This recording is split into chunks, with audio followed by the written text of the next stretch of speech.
Okay, this is now the final part of the Escudero activities. Galing lang namin doon sa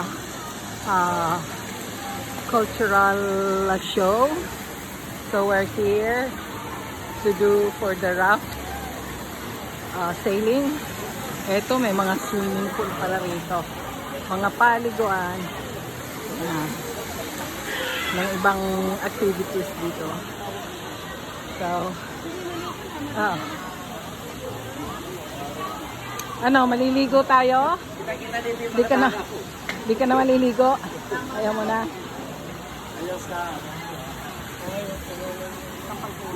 Teka muna.